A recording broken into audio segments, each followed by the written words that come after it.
Okay, I'm getting back on this convertible now. See, I disconnected the battery because the doors have got to be open to work on it for me. And I'm a little bigger guy, so it is a lot simpler for me to take the front seats out. You don't have to take your front seats out, but it will make it a lot easier. And I can see over there, there's a huge puddle. So it's leaking over there on the driver's side. And I got a little bit over here on the passenger side. So these cylinders are probably leaking, which suck for me. But I got to get this back seat out and these side panels out. And I'll be back in a minute. Okay, got the rest of the back seat out. Those names you see on the back are the people that helped build the car. This car was done in '03, so it's been a very long time. But remove that side panel. You can see that cylinder there. You see that puddle. I do see some wetness up here, so I'm going to have to go back, check all the lines. But I thought I'd show you how to remove these side panels real quick. You just take 2 screws out of the light assembly first after you pop the little ends off.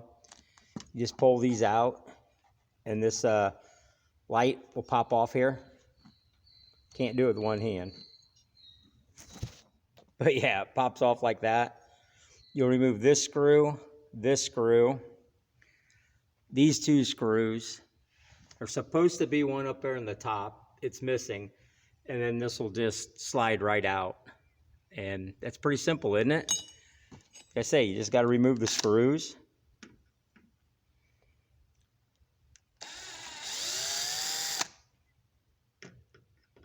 Second one.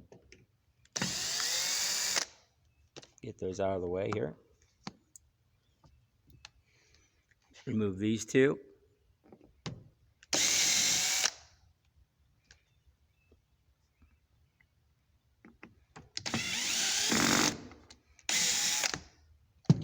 Guess that washer wanted to stay. These panels just pop out. That's how it's done. Okay, that side over there was just left over from the last time I replaced the cylinders. I must not have cleaned it up very good. The lines are perfectly dry. The connections are completely dry. So there's nothing going on over there whatsoever. But this side, I can see this is wet. So yeah, it's leaking. The top one's not. So it looks like it's just a fitting. It needs tightened up. And I need to clean this mess up, get this out of the car, and then I'll come in here and give this a once over and make sure everything's okay in there. Make sure those lines are tight. But it doesn't look too complicated. It looks like I didn't lose no cylinders. But it's a real pain to fill these things up. So I'll be back in a little. Okay, I ran the top up. It's not dripping anymore with the fluid that's in there. Right now I'm going to go to the trunk, come in from the trunk, and make sure that back line's not leaking. The front line's not, so now I got to check the back line. All right, that one underneath there was loose. I tightened it. So hopefully that takes care of that. Now the hard part. Hard part is trying to get transmission fluid into that pump. It's a real hard pain in the ass. And you have to check because some manufacturers recommend use hydraulic fluid. Others will tell you to use automatic transmission fluid. This manufacturer of these cylinders, it's transmission fluid. So, be back in a minute. Okay, I thought I'd show you how I fill the automatic transmission fluid into the pump with this convertible top. I put towels down on my floor because I walked through some wet grass and I don't want all this wet grass and stuff on my carpet. So that's all that's for, is just to protect the carpet from my dirty feet, basically. But this is how I do it. This Buick has a nice access hole right here. Has another one over there. So I can get to this pump. So all you have to do is put a hose in the hole here. And what I'm using is just like a ketchup bottle, mustard bottle. And it's filled. I just turn it upside down. and I squeeze it a little bit at a time and just kind of let it, the air, you'll see the air pop here in a sec. You really will. Here it comes. There it went.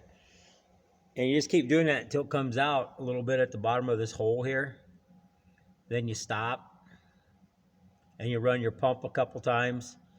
They recommend not running it very long because you don't want to burn your pump up. I think it's like up and down once and let the pump cool. So that's what we're going to do. But the idea is to get all the air out of those lines so you don't see that air inside them.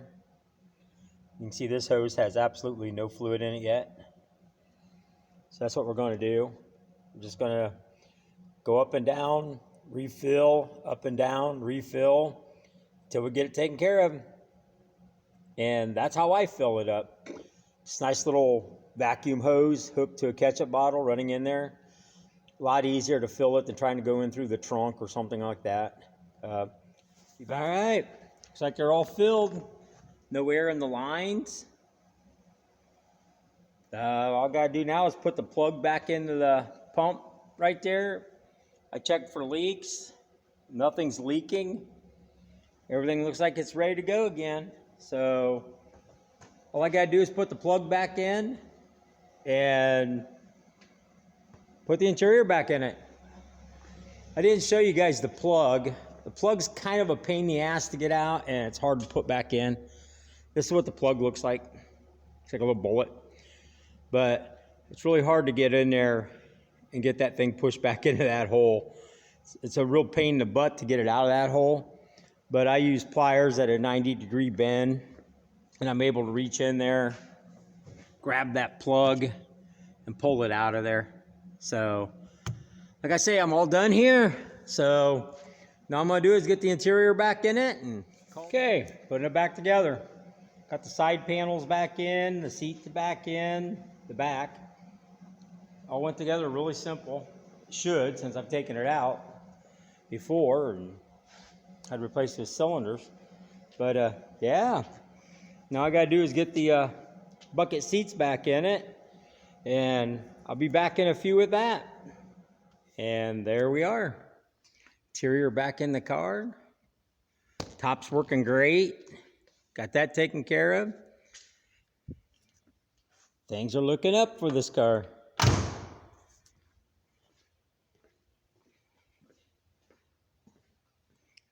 Things back together.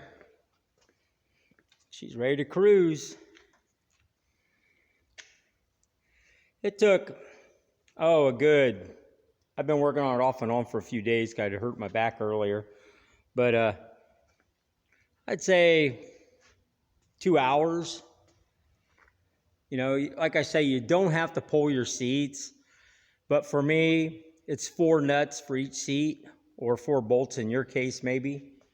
And the seats come out and they're out of your way. And it just makes it so much easier to work inside the car. And it's really nice not having a roof on it. But yeah, that's it. If you enjoy my videos, please like, subscribe, share. Share all you want. So I'm going to wrap this up, go put it in the other garage and get it out of this one. And I still have that Mustang, which is going to sit for a while. And I'm going to think about pulling the tranny out of this one and fixing that pilot bearing. Thanks for watching. Later.